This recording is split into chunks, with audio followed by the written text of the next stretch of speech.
शांति। आज 28 मई 2022 की बाबा की साकार मुरली है।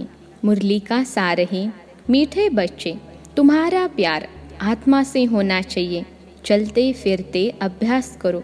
मैं आत्मा हूँ, आत्मा से बात करता हूँ। मुझे कोई बुरा काम नहीं करना है। प्रश्न है, बाप द्वारा रचा हुआ यज्ञ जब तक चल रहा है तब तक ब्राह्मणों को बाप का कौन सा फरमान जरूर पालन करना है? उत्तर है, बाप का फरमान है, बच्चे, जब तक यह रुद्र यज्ञ चल रहा है तब तक तुम्हें पवित्र जरूर रहना है। तुम ब्रह्मा के बच्चे, ब्रह्मा कुमार कुमारी कभी विकार में नहीं जा सकते। अगर कोई इस फरमान की अवज्ञा करते हैं तो बहुत कड़े दंड के भागी बन जाते हैं। अगर किसी में क्रोध का भी भूत है तो वह ब्राह्मण नहीं। ब्राह्मणों को देही अभिमानी रहना है, कभी विकार के वशीभूत नहीं होना है। गीत है, ओ दूर के मुसाफिर, ओम शांति। दूर के मुसाफिर को तुम ब्राह्मणों के बिगर कोई भी मनुष्य मात्र जानते नहीं हैं। बुलाते हैं, हे परम धाम में निवास करने वाले परम पिता परमात्मा आओ। पिता कहते हैं, परंतु बुद्धि में नहीं आता है कि पिता का रूप क्या है, आत्मा क्या है।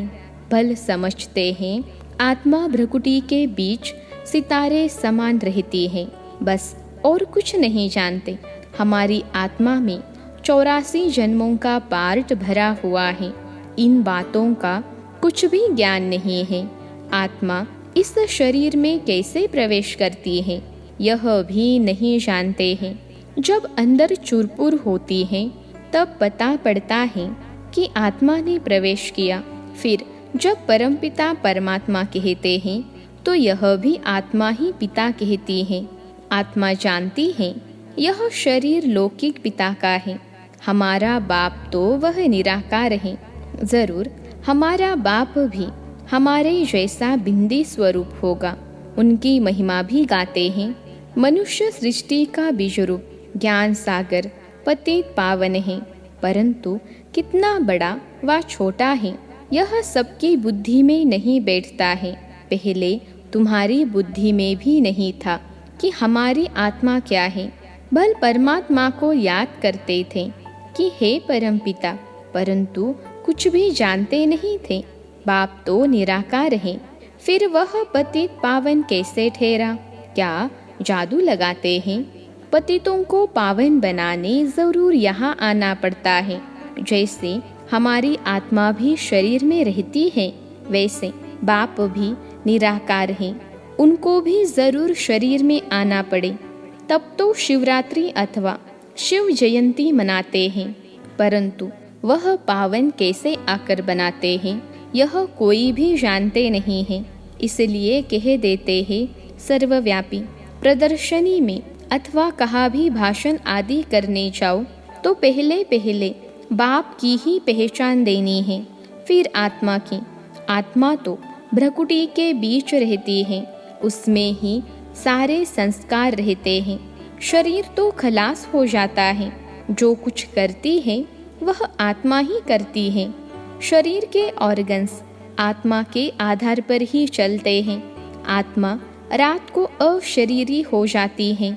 आत्मा ही कहती है, आज मैंने आराम बहुत अच्छा किया है, आज मुझे आराम नहीं आया। मैं इस शरीर द्वारा यह धंधा करता हूँ। यह तुम बच्चों को आदत पड़ जानी चाहिए। आत्मा ही सब कुछ करती है। आत्मा शरीर से निकल जाती है तो उनको मुर्दा कहा जाता है, कोई काम का नहीं रहता है। आत्मा निकलने से शरीर में जैसे बांस हो जाती है। शरीर को जाकर जलाते हैं तो तुम्हारा आत्मा के साथ ही प्यार है। तुम बच्चों को यह शुद्ध अभिमान होना चाहिए कि मैं आत्मा हूँ। पूरा आत्म अभिमानी बनना है। मेहनत सारी इसमें ही है। मुझ आत्मा को इन ऑर्गन्स द्वारा कोई भी बुरा काम नहीं करना चाहिए, नहीं तो सज़ा खानी पड़ेगी। भोगना भी तब भोगी जाती है जब आत्मा को शरीर है, बिगर शरीर आत्मा दुख भोग न सके, तो पहले आत्म अभिमानी फिर परमात्मा अभिमानी बनना है। मैं परमपिता परमात्मा की संतान हूँ। कहते भी हैं कि परमात्मा ने हमको पैदा किया है, वह रचयिता है, परंतु वह रचता कैसे है कोई भी नहीं जानते हैं। अभी तुम जानते हो कि परमपिता परमात्मा नई दुनिया की कैसे स्थापना करते हैं, पुरानी दुनिया में रहते हैं। देखो कैसी युक्ति है, उन्होंने तो प्रलय दिखा दी। कहते हैं पीपल के पत्ते पर एक बालक आया, फिर बालिका तो दिखाते नहीं, इसको कहा जाता है अज्ञान। कहते हैं भगवान ने शास्त्र बनाए, व्यास भगवान तो हो न सके। भगवान शास्त्र बैठ लिखते हैं क्या, उनके लिए तो गाया हुआ है, वह सब शास्त्रों का सार समझाते हैं। बाकी इन वेद शास्त्र पढ़ने से कोई का कल्याण नहीं हो सकता। समझो ब्रह्म ज्ञानी है, समझते हैं ब्रह्म में लीन हो जाएंगे। ब्रह्म तो महतत्व है, आत्माएं वहाँ रहती हैं। यह न जानने कारण जो आता है सो बोलते रहते हैं, और मनुष्य भी सत सत करते रहते हैं। बहुत ही हठ योग प्राणायाम आदि करते हैं, तुम तो कर न सके। तुम नाजुक कन्याओं, माताओं को क्या तकलीफ देंगे। पहले तो माताएं राज विद्या भी नहीं पढ़ती थीं, थोड़ी सी भाषा सीखने के लिए स्कूल में भेजा जाता था, बाकी नौकरी तो करनी नहीं है। अभी तो माताओं को पढ़ना पड़ता है, कमाई करने वाला न हो तो अपने पैरों पर खड़ी हो सके, भीख न लेनी पड़े। नहीं तो कायदे अनुसार बच्चियों को घर का काम सिखाया जाता है। अब तो बैरिस्ट्री, डॉक्टरी आदि सीखती रहती हैं। यहाँ तो तुमको और कुछ करना नहीं है, सिर्फ पहले पहले कोई को भी बाप का परिचय देना है। निराकार को तो सभी शुबाबा कहते हैं, परंतु उनका रूप क्या है कोई भी जानते नहीं है। ब्रह्म तो तत्व है, जैसे यह आकाश कितना बड़ा है, अंत नहीं पा सकते, वैसे ब्रह्म तत्व का भी अंत नहीं है। उनके अंश मात्र में हम आत्माएं रहती हैं, बाकी तो पोलार ही पोलार हैं। सागर भी अथाह है, चलते जाओ, पोलार का भी अंत नहीं पा सकते। कोशिश करते हैं ऊपर जाने की, परंतु जाते जाते उनका सामान ही छूट जाता है। वैसे ही महतत्व भी बहुत बड़ा है, वहाँ जाकर कुछ ढूंढने की दरकार नहीं है। वहाँ आत्माओं को यह विचार करने की भी दरकार नहीं, ढूंढने से फायदा ही क्या होगा। समझो स्टार्स में जाकर दुनिया ढूंढते हैं, परंतु फायदा ही क्या है। वहाँ कोई बाप को पाने का रास्ता नहीं है। भगत भक्ति करते हैं भगवान को पाने के लिए, तो उनको भगवान मिलता है। वह मुक्ति जीवन मुक्ति देते हैं।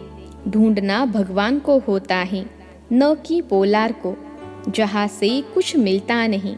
कितना गवर्नमेंट का खर्चा होता है, यह भी ऑलमाइटी गवर्नमेंट है। पांडव और कौरव दोनों को ताज नहीं दिखाते हैं, बाप आकर तुमको सब बातें समझाते हैं। जबकि तुम इतनी सब नॉलेज पाते हो तो तुमको बहुत खुश रहना चाहिए। तो हमको पढ़ाने वाला बेहद का बाप है। तुम्हारी आत्मा कहती है हम पहले सो देवी देवता थे, बहुत सुखी थे, पुण्य आत्मा थे। इस समय हम पाप आत्मा बन पड़े हैं, क्योंकि यह रावण राज्य है। यह रावण की मत पर है, तुम हो ईश्वरीय मत पर। रावण भी गुप्त है तो ईश्वर भी गुप्त है। अभी ईश्वर तुमको मत दे रहे हैं, रावण कैसे मत देते हैं। रावण का कोई रूप तो है नहीं, यह तो रूप धरते हैं। रावण के तो सभी रूप हैं। जानते हैं हमारी आत्मा में 5 विकार हैं।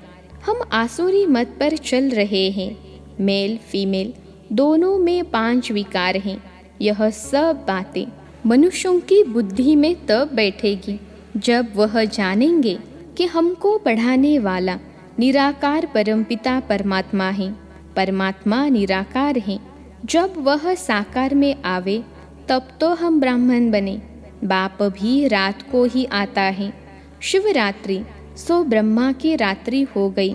ब्रह्मा द्वारा ही ब्राह्मण बनेंगे। यज्ञ में ब्राह्मण जरूर चाहिए। ब्राह्मणों को जब तक यज्ञ संभालना है तब तक पवित्र रहना है। जिस्मानी ब्राह्मण भी जब यज्ञ रचते हैं तो विकार में नहीं जाते। भले ही विकारी, परंतु यज्ञ रचते समय विकार में नहीं जाएंगे। जैसे तीर्थों पर जाते हैं तो जब तक तीर्थों पर रहते हैं तो विकार में नहीं जाते हैं। तुम ब्राह्मण भी यज्ञ में रहते हो, फिर अगर कोई विकार में जाते हैं तो बड़े पाप आत्मा बन पड़ते हैं। यज्ञ चल रहा है तो अंत तक तुमको पवित्र रहना है। ब्रह्मा के बच्चे ब्रह्मा कुमार कुमारियां कब विकार में नहीं जा सकते। बाप ने फरमान किया है, तुम कब विकार में नहीं जाना, नहीं तो बहुत दंड के भागी बन जाएंगे। विकार में गया तो सत्यानाश हुई। वह ब्रह्मा कुमार कुमारी नहीं परंतु शूद्र मलेच्छ है। बाबा हमेशा पूछते हैं, तुमने पवित्र रहने की प्रतिज्ञा की है। अगर बाप से प्रतिज्ञा कर ब्राह्मण बन फिर विकार में गए तो चंडाल का जन्म पाएंगे। यह वैश्य जैसा गंदा जन्म कोई होता नहीं। यह है ही वैश्यालय। दोनों एक दो को विष पिलाते हैं। बाबा कहते हैं, माया भल कितने भी संकल्प लावे परंतु नंगन नहीं होना है। कई तो जबरदस्ती भी नंगन करते हैं। बच्चियों को ताकत कम रहती है। पवित्रता के साथ चलन भी बहुत अच्छी चाहिए। चलन खराब है तो वह भी काम के नहीं। लौकिक माँ बाप में विकार है तो बच्चे भी माँ बाप से ही सीखते हैं। तुमको पारलौकिक बाप तो यह शिक्षा नहीं देते। बाप तो देही अभिमानी बनाते हैं, कभी क्रोध नहीं करना। उसी समय तुम ब्राह्मण नहीं चंडाल हो, क्योंकि क्रोध का भूत है। भूत मनुष्य को दुख देते हैं। बाप कहते हैं, ब्राह्मण बनकर कोई शैतानी काम नहीं करना है। विकार में जाने से यज्ञों को तुम अपवित्र बनाते हो। इसमें बड़ी खबरदारी रखनी है। ब्राह्मण बनना कोई मासी का घर नहीं है। यज्ञ में कोई गंध नहीं करना है। 5 विकारों में से कोई भी विकार न हो। ऐसे नहीं, क्रोध किया तो हर्षा नहीं। यह भूत आया तो तुम ब्राह्मण नहीं। कोई कहे यह तो मंजिल बहुत ऊंची है, नहीं चल सकते हो तो जाकर गंदे बनो। इस ज्ञान में तो सदा पवित्र हर्षित रहना पड़े। पतित पावन बाप का बच्चा बनकर बाप को मदद देनी है। कोई भी विकार नहीं होना चाहिए। कोई तो आते ही फट से विकारों को छोड़ देते हैं। समझना चाहिए हम रुद्र ज्ञान यज्ञ का ब्राह्मण हो। हमारे से ऐसा कोई काम नहीं होना चाहिए जो दिल खाती रहे। दिल रूपी दर्पण में देखना है कि हम लायक हैं।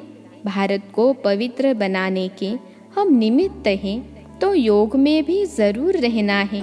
सन्यासी लोग सिर्फ पवित्र बनते हैं, बाप को तो जानते ही नहीं। हठयोग आदि बहुत करते हैं, पाते कुछ भी नहीं। तुम जानते हो बाप आए हैं शांति धाम में ले जाने लिए। हम आत्माएं वहाँ की निवासी हैं। हम सुख धाम में थे, अब दुख धाम में हैं। अभी है संगम, यह सिमरन चलता रहे तो भी सदा मुस्कुराते रहें। जैसे देखो यह अंगना बच्चा यानी बेंगलोर का सदैव मुस्कुराता रहता है। बाबा कहने से ही खुशी में भरपूर हो जाता है। इनको खुशी है हम बाबा के बच्चे हैं। जो भी मिले उनको ज्ञान देते रहो। हाँ, कोई हंसी भी उड़ाएंगे क्योंकि नई बात है। कोई भी नहीं जानते कि भगवान आकर पढ़ाते हैं। कृष्ण तो कभी आकर पढ़ाते नहीं हैं। अच्छा, मीठे मीठे सिखलते बच्चों प्रति माता पिता बाप दादा का याद प्यार और गुड मॉर्निंग। रूहानी बाप की रूहानी बच्चों को नमस्ते। हम रूहानी बच्चों की सिखिलते रूहानी माता पिता बाप दादा को याद प्यार, गुड मॉर्निंग और नमस्ते बाबा नमस्ते। धारणा के लिए मुख्य सार। पहली पॉइंट है, रुद्र ज्ञान यज्ञ का ब्राह्मण बनकर ऐसा कोई काम नहीं करना है जो दिल को खाता रहे। कोई भी भूत के वशीभूत नहीं होना है। दूसरी पॉइंट है, पतित पावन बाप का पूरा मददगार बनने के लिए सदा पवित्र और हर्षित रहना है। ज्ञान का सिमरन कर मुस्कुराते रहना है। आज का वरदान है, चित्त की प्रसन्नता द्वारा दुआओं के विमान में उड़ने वाले संतुष्ट मनी भव। चित्त की प्रसन्नता द्वारा दुआओं के विमान में उड़ने वाले संतुष्ट मनी भव।